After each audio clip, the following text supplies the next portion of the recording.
নমস্কার। রাহু কেতু কিভাবে খারাপ হয় জানেন? প্রথমে চিন্তা করুন যে রাহু আপনার থেকে কি চায়, আপনার কোন জায়গাটার উপরে তার প্রভাব, আর কেতু কি করে।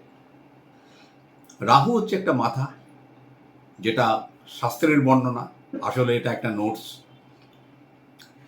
মাথার কাজ হচ্ছে সবসময় চিন্তা করা, এবং যেহেতু তার কাছে কোনো শরীর নেই, কাল্পনিকভাবে তার মাথা কিন্তু চারদিকে ঘোরে। তার মানে তার নজর কখনো স্থির থাকে না। এখন গোল্ডেন রুলটা শুনে নিন, নজর স্থির থাকে না।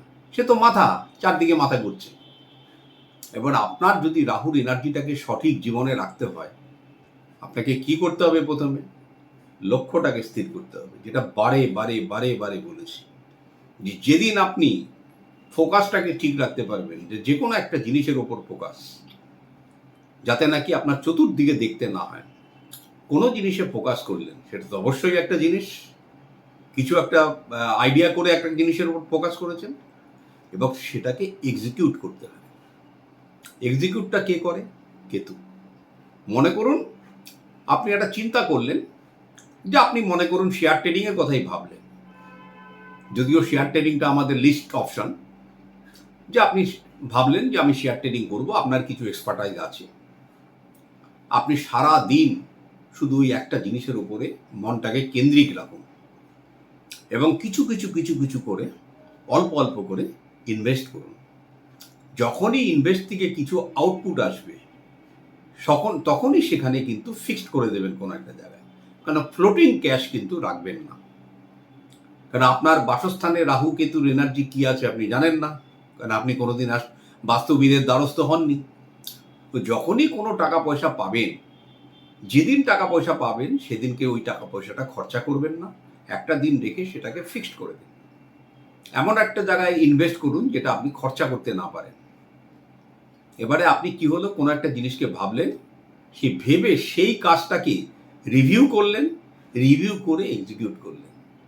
রাহু আর কেতু দুটোর এনার্জি কিন্তু সঠিকভাবে আপনার উপরে অ্যাপ্লাইড হলো। অতঃপর যদি আপনার বাসস্থানের উত্তর পূর্ব আর দক্ষিণ পশ্চিমে কোনো ডিস্টারবেন্স না থাকে, এই রাহু কেতু কিন্তু আপনার বন্ধু, এটুকু মনে রাখবেন। বেশিরভাগ মানুষের রাহু কেতুর ডিস্টারবেন্স আসে 3-4টে কারণে। এক, বাসস্থান; 2 হচ্ছে নিজের আচার আচরণ, নিজের পোশাক, মুখের মুখশ্রী, দাড়ি কাটে না ঠিক মতন, পরিষ্কার থাকে না ঠিক মতন, ঘর দুয়ার পরিষ্কার রাখে না, ঘরে মাকড়সার জালে ভর্তি, পরের সমালোচনা করা, তারপরে পরশ্রী কাতরতা, এইসব জিনিসের জন্য কিন্তু এই দুটো এনার্জি ভীষণভাবে বিঘ্নিত হয়ে যায়। এবং যেহেতু এরা এনার্জি থেকে একে আর রত্ন দিয়ে ঠিক করা যায় না, কেন এটা আমরা বহুবারই তো বলেছি যে রাহু কেতুর জন্য রত্ন নয়।